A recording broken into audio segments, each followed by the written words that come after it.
गिराया, साथ ही आतंकियों के घुसपैठ को भी नाकाम कर दिया। और अभी हाल ही में पहलगाम में टूरिस्टों को उनका धर्म पूछकर मारने वाले आतंकी हमले के बाद भारत ने उनके घर में घुसकर उनके आतंकी कैंपों को तबाह कर दिया और लगभग 100 आतंकियों को भी ढेर कर दिया। काफी मिन्नतों के बाद भारत ने सीज फायर कर अभियान बंद किया, लेकिन अब एक बार फिर पाकिस्तान के आतंकी पीओके के एलओसी से जम्मू कश्मीर में घुसपैठ करने के फिराक में है, जिसको लेकर भारतीय सेना ने कड़े कदम उठाए हैं।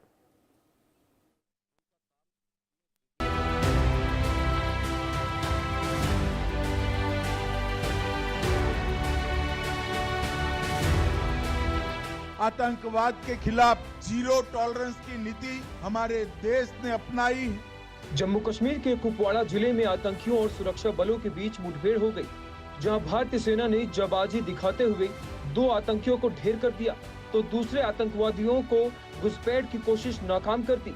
वहीं सेना ने एलओसी के पास संदिग्ध हलचल देखी, जिसके बाद पूरे इलाके में तलाशी अभियान चलाया जा रहा है। ऑपरेशन सिंदूर के बाद बौखलाया पाकिस्तान अब भारत में बड़ी घटना को अंजाम देने की फिराक में है। इसके लिए वो सर्दी के मौसम का फायदा उठाना चाहता है, जिसमें आतंकवादी बर्फ की चादरों के सहारे घुसपैठ की कोशिश कर रहे हैं। साथ ही नेपाल के रास्ते पाक और बांग्लादेश संदिग्धों को भारत में घुसाना चाहता है। सूत्रों की माने तो सरहद और एलओसी के दूसरी तरफ लगभग 100 के करीब आतंकी सक्रिय किए गए हैं। सूत्रों की माने तो इंटरनेशनल बॉर्डर के साथ साथ जम्मू, पूंछ और राजौरी सेक्टर में सटी नियंत्रण रेखा के पार लगभग 12 से 15 आतंकी लॉन्च पैड एक्टिव हैं, जिसमें अखनूर सेक्टर के सामने लूनी बसरूर बड़ा भाई, एलओसी पर Nakiyal, Hajira Kotli, Digwar Sahmani, Sukhmal Hamirpur, Kahuta and forward Kahuta launch pad शामिल है। गृह मंत्री अमित शाह और रक्षा मंत्री राजनाथ सिंह कई बार खुले मंच में पाकिस्तान को चेतावनी दे चुके हैं कि भारत के खिलाफ किसी भी तरह की आतंकी हरकत बर्दाश्त नहीं की जाएगी। मित्रों, मोदी जी के नेतृत्व में आतंकवाद के खिलाफ जीरो टॉलरेंस की नीति हमारे देश ने अपनाई है और 2019 से लगातार एक के बाद एक हम कदम उठाते जा रहे हैं जो देश को आतंकवादी खतरों से बचाते। लेकिन बेशर्म पाकिस्तान अपनी हरकतों से बाज नहीं आने वाला। मौजूदा वक्त में पाकिस्तान की हालात दुनिया के सबसे गरीब देशों के जैसी हो गई है, लेकिन वो आज भी खुद को हालात सुधारने की बजाय जम्मू कश्मीर में घुसपैठ कराने में लगा हुआ है। सूत्रों से मिली जानकारी के मुताबिक सुरक्षा बलों को इनपुट मिले हैं कि जम्मू कश्मीर के राजौरी, पूंछ, कुपवाड़ा और बारामुल्ला एलओसी में आतंकी घुसपैठ की फिराक में है। दरअसल अक्टूबर के बाद एलओसी के ज्यादातर इलाकों में जोरदार बर्फ पड़ना शुरू हो गई है, जिसके बाद आतंकियों के घुसपैठ के सभी रास्ते बंद कर दिए गए हैं। जम्मू कश्मीर से घुसपैठ की फिराक में है। सुरक्षा बल अब इस इलाके में तलाशी अभियान चला रहे हैं ताकि किसी भी आतंकवादी की मौजूदगी और हो तो उसे ट्रैक किया जा सके। इसके साथ ही भारतीय सेना कश्मीर घाटी में इस सर्दी के लिए खास तैयारी कर रही है। सेना घुसपैठ रोधी ग्रिड को मजबूत कर रही है और एलओसी के साथ मेजर रूट्स की सील कर दिया गया है, यानी आतंकियों को सबक सिखाने के लिए सेना तैयार है और हर मोर्चे पर डटी हुई है। Bureau report, India news. आपने रिपोर्ट देखी और अब आपको ग्राफिक्स के माध्यम से कुछ आंकड़े दिखाते हैं, बताते हैं कि 370 हटने के बाद कितने आतंकी ढेर हुए हैं, कितने आतंकियों का खात्मा हुआ है। यह आंकड़ा आपके स्क्रीन पर है। साल 2020 में 232 आतंकी, 2021 में 193 आतंकी, 2022 में 193, 2023 में 87 आतंकी, 2024 में 75 आतंकी और 2025 को लेकर बात करें तो अभी तक 45 आतंकियों का खात्मा किया जा चुका है। और जम्मू कश्मीर में घुसपैठ करने के दौरान ढेर आतंकियों को लेकर जिस तरीके से ये पूरा आंकड़ा निकलकर सामने आया, तो ये आतंकियों को लेकर आंकड़ा है 2020 में 19, 2021 में 12, 2022 में 24, 2023 में 15, 2024 में 17 आतंकी जो हैं वो ढेर हुए हैं। ये वो आतंकी हैं जो घुसपैठ करने की कोशिश जो है वो भारत के अंदर कर रहे थे। और इस बीच कुछ जानकारी आप तक पहुंचा दे, पीर पंजाल के घने जंगलों में कहां छिपते हैं आतंकी, उसको लेकर कुछ इंफॉर्मेशन आप तक पहुंचाते हैं। ये वो एरियाज है, ये मैप देखिए आप, उरी, पुंछ, राजौरी, फिर इसके बाद रियासी, कोकरनाग, शोपियां, पुलवामा, बड़गाम और बारामूला। ये मैप आप देखिए, इस मैप को आप समझने की कोशिश करिए कि किस तरीके से ये वो एरियाज हैं जहां पर आतंकी सबसे ज्यादा छिपते हैं। तो इन तस्वीरों में इस मैप पे आप देख सकते हैं किस तरीके से आतंकी जो हैं वो छिपते हैं। दूसरी ओर घुसपैठ रोकने के लिए सेना ने उठाए कड़े कदम और भारतीय सेना ने नियंत्रण रेखा और अंतर्राष्ट्रीय सीमा पर अतिरिक्त सैनिक तैनात किए हैं। ये महत्वपूर्ण जानकारियां हैं। Triple layer security system active किया गया, घुसपैठियों की पहचान की गई, उन्हें रोकने के लिए कई लेवल पर घेराबंदी की गई। सेना ने नियंत्रण रेखा पर बड़ा और कई बाधाओं से अपग्रेड जो है उसे किया है। साथ ही घुसपैठ का पता लगाने के लिए सीमा पर मानव और भूकंपीय सेंसर लगाए गए जो हर मौसम में काम करते हैं। आतंकवादियों के 5G तकनीक का मुकाबला करने के लिए भारतीय सीमा पर विशेष ट्रैकिंग डिवाइस जो है वो भी लगाए गए हैं ताकि आतंकियों को ट्रैक किया जा सके, ट्रेस किया जा सके। इसी विषय पर हम बातचीत करेंगे। कुछ खास मेहमान हमारे साथ जुड़े हैं। हमारे साथ एसके सूद जुड़े हैं जो कि पूर्व AGD हैं BSF के। हमारे साथ रिटायर्ड कर्नल दिनेश शर्मा जी जुड़े हैं जो कि रक्षा विशेषज्ञ हैं। आप दोनों मेहमानों का बहुत स्वागत इस चर्चा में। चर्चा की शुरुआत सूद साहब सबसे पहले मैं आपसे करूंगा।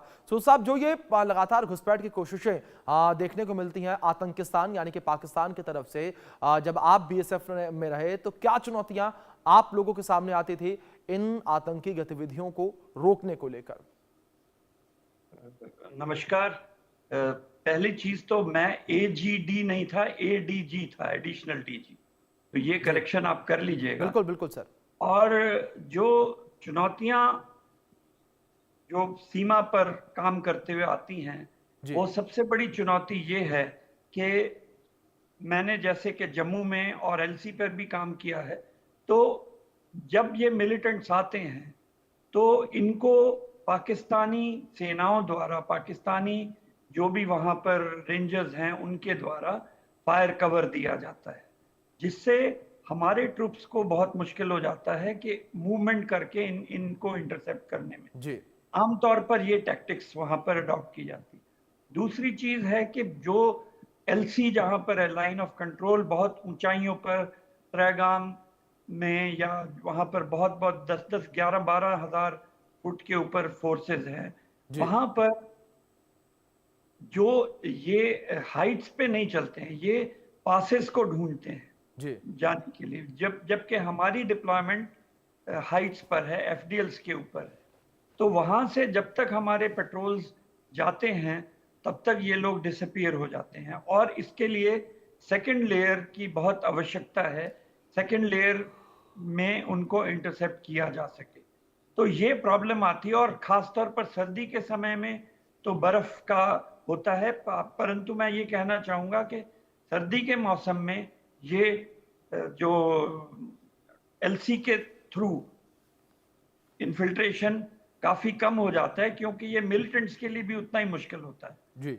और इस वजह से हमारे लिए जरूरी है कि हमारे पास ऐसी ह्यूमन इंट हो जो कि लॉन्च पैड से जब ये इनको लॉन्च किया जाए तो उनके बारे में हमें खबर मिल सके। लॉन्च पैड्स की हमारे पास डिटेल्स हैं, तो हमें ह्यूमन इंट, और क्योंकि ये लोग भी टेक्निकल इक्विपमेंट का इस्तेमाल करते हैं, इनके पास भी मोबाइल होते हैं, दूसरे सेट्स होते हैं, उनको इंटरसेप्ट करने की काबिलियत होनी चाहिए, जिससे हम टेक्निकल इंटेलिजेंस प्राप्त करके इनके रूट को मैप कर सकें, और जहां पर संभव हो वहां पर इनको इंटरसेप्ट किया जा सके। और ह्यूमन एंड की इंपॉर्टेंस बहुत जरूरी है। बिल्कुल बिल्कुल सर, जिस तरीके से आपने जिक्र किया। दिनेश जी, मैं आपका रुख करूंगा इस बीच। दिनेश जी, जिस तरीके से पाकिस्तान की तरफ से आतंकियों की घुसपैठ बढ़ी है और जिस तरीके से सेना के द्वारा लगातार कार्रवाई की जा रही है, ये कार्रवाइयां भी साफ तौर पर बताती हैं कि आतंकी गतिविधियां पिछले कुछ दिनों में बढ़ी हैं। इसके पीछे क्या वजह आप मानते हैं दिनेश जी?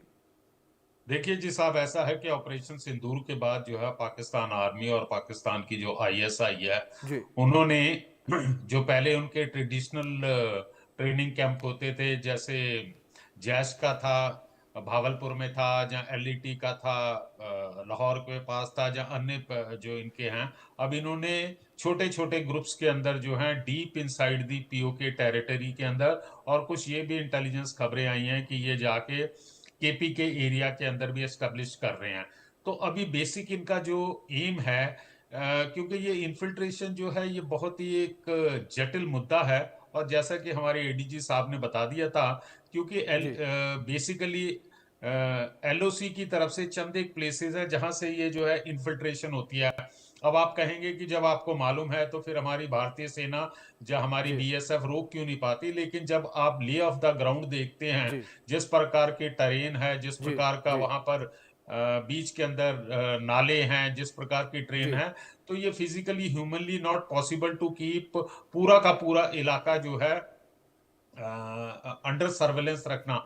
हालांकि भारतीय सेना ने और भारत सरकार ने काफी नए नए सिस्टम जो हैं एलओसी के ऊपर डिप्लॉय किए हैं, चाहे वो बाढ़ है या आर्टिफिशियल इंटेलिजेंस है, ड्रोन के थ्रू अपनी तरफ से पूरे एफर्ट्स किया जा सकते हैं। लेकिन एक बात जो है ये हमें माननी पड़ेगी कि टेरेन की वजह से किसी समय जो है ये जो टेररिस्ट होते हैं ये वहां से इन्फिल्ट्रेट करने में सफलता प्राप्त कर लेते हैं। कोई बड़े झुंडों में नहीं आते हैं, ये 2 से लेके 4 के झुंड के अंदर आते हैं और टेरेन का सहारा लेके ये इन्फिल्ट्रेट कर सकते हैं। जिस समय ये इन्फिल्ट्रेट करते हैं तो उसमें जो है पाकिस्तान आर्मी जो है लॉन्चिंग पैड से जो है हमारे ऊपर जो है फायरिंग करती है, basically to divert the attention of Indian security forces. मतलब दिनेश जी, ध्यान भटकाकर आतंकियों का सहयोग करना, मतलब ये क्लियर है कि पाकिस्तानी जो आर्मी है वो डायरेक्टली इनडायरेक्टली आतंकियों का सपोर्ट करती है। इस बीच में सर मैं आपसे रिक्वेस्ट करूंगा कि प्लीज आप मेरे साथ बने रहें।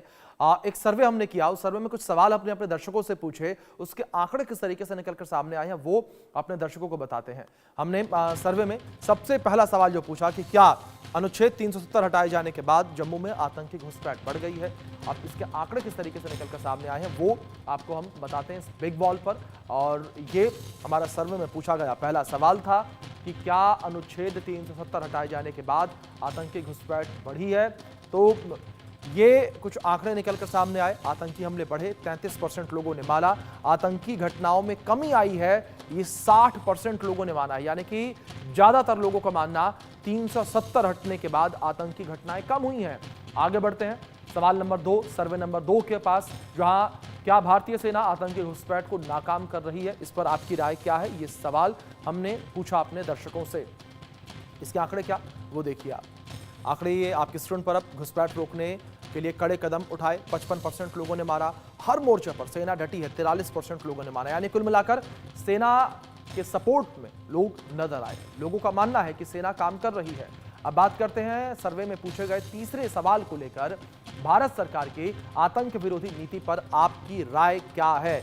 ये हमारा सर्वे में पूछा गया तीसरा सवाल। इसके आंकड़े अब आपको दिखाएंगे हम कि किस तरीके से इस सवाल के आंकड़े निकलकर सामने आए हैं। और ये आंकड़े अब आपकी स्क्रीन पर है। जीरो टॉलरेंस नीति, 20% लोगों ने कहा। कड़े कदम उठाए, 72% लोगों ने माना है। यानी कि ज्यादातर लोगों का यह मानना कि आतंकियों को लेकर बड़े कदम जो है वो उठाए गए हैं और लगातार आतंकियों को लेकर जीरो टॉलरेंस की नीति अपनाई जा रही है। आगे बढ़ेंगे। सर्वे में हमने चौथा सवाल भी पूछा, और वो सवाल क्या कि क्या सरकार खुफिया जानकारी को मजबूत करने और सुरक्षा बलों के आधुनिकीकरण के लिए क्या कर रही है। ये सवाल हमने पूछा और अब इसके आंकड़े आपको दिखाते हैं। आंकड़े किस तरीके से निकलकर सामने आए। आंकड़े स्क्रीन पर है। तीनों सेना का आधुनिकीकरण किया गया, 52% लोगों ने माना। तकनीक और स्वदेशीकरण पर जोर दिया गया, 13% लोगों का मानना है। इसके बाद एआई के उपयोग को बढ़ावा दिया गया, ये 20% लोगों ने माना है। 15% लोगों ने कहा कुछ कहा नहीं जा सकता इस विषय पर। यानी कि ज्यादातर लोगों ने माना कि स्वदेशी हथियार बढ़ रहे हैं, सेनाओं को आधुनिक किया गया है, एआई का उपयोग किया गया है। और अब आगे बढ़ेंगे। सर्वे में हमने 5वां सवाल भी पूछा और हमारे सर्वे का अंतिम सवाल है। हमने 5वां सवाल पूछा कि क्या भारत सरकार ने आतंकवाद को बढ़ावा देने वाले देशों को जवाबदेह ठहराने के लिए राजनयिक प्रयास किए हैं। ये हमारा 5वां और अंतिम सवाल था सर्वे का। इसके आंकड़े किस तरीके से निकलकर सामने आए वो अब आपकी स्क्रीन पर है। ये नंबर स्क्रीन पर आ चुके हैं। वैश्विक मंचों पर आतंकी देशों को बेनकाब किया, 40% लोगों ने माना। अंतर्राष्ट्रीय समुदाय से समर्थन जुटाया, 17% लोगों ने माना। इसके बाद 28% लोगों ने माना कई देशों के साथ आतंकवाद विरोधी सहयोग मजबूत हुआ, 15% लोग कंफ्यूज नजर आए। तो ये आंकड़े, ये सर्वे हमने किया। तो यानी कि ज्यादातर लोग यही मान रहे हैं कि इस वक्त आतंकियों को लेकर जीरो टॉलरेंस की नीति अपनाई जा रही है। हमारे साथ रक्षा विशेषज्ञ दिनेश जी लगातार बने हैं, रुक करेंगे। दिनेश जी, जिस तरीके से आतंकियों को लेकर जीरो टॉलरेंस की नीति अपनाई जा रही है, इस नीति को आप किस तरीके से देखते हैं? मैं इस नीति को बहुत अप्रिशिएट करता हूं, बिकॉज ये जो है हाल ही के दिनों के अंदर जो है, जैसा कि आपने अपने सर्वे के अंदर भी दिखाया है, 370 हटने के बाद जो है भारतीय सेनाओं को और सुरक्षा बलों को एक प्रकार से पूरी तरह से अपने ऑपरेशन करने की जो है छूट मिल चुकी थी, लेकिन इससे पहले जो होता था कई पॉलिटिकल रीजंस की वजह से या लोकल पॉलिटिशियंस का बीच में आने की वजह से जो है सिक्योरिटी फोर्सेस जो है अपने ऑपरेशन जो है ठीक इफेक्टिवली नहीं कर रहे थे। इसका एक छोटा सा उदाहरण देते हैं। जो पत्थरबाजी की घटनाएं हुआ करती थी तो सिक्योरिटी फोर्सेस जब ऑपरेशन के लिए जाती थी तो ये जो बच्चे होते थे या बाकी युवक होते थे वो उनके ऊपर पत्थर बरसाना शुरू कर देते थे, जिस वजह से जो है इनको अपने काम करने के अंदर दिनेश जी, मतलब ये माना जाए ज्यादातर लोगों का यही मानना है कि 370 हटने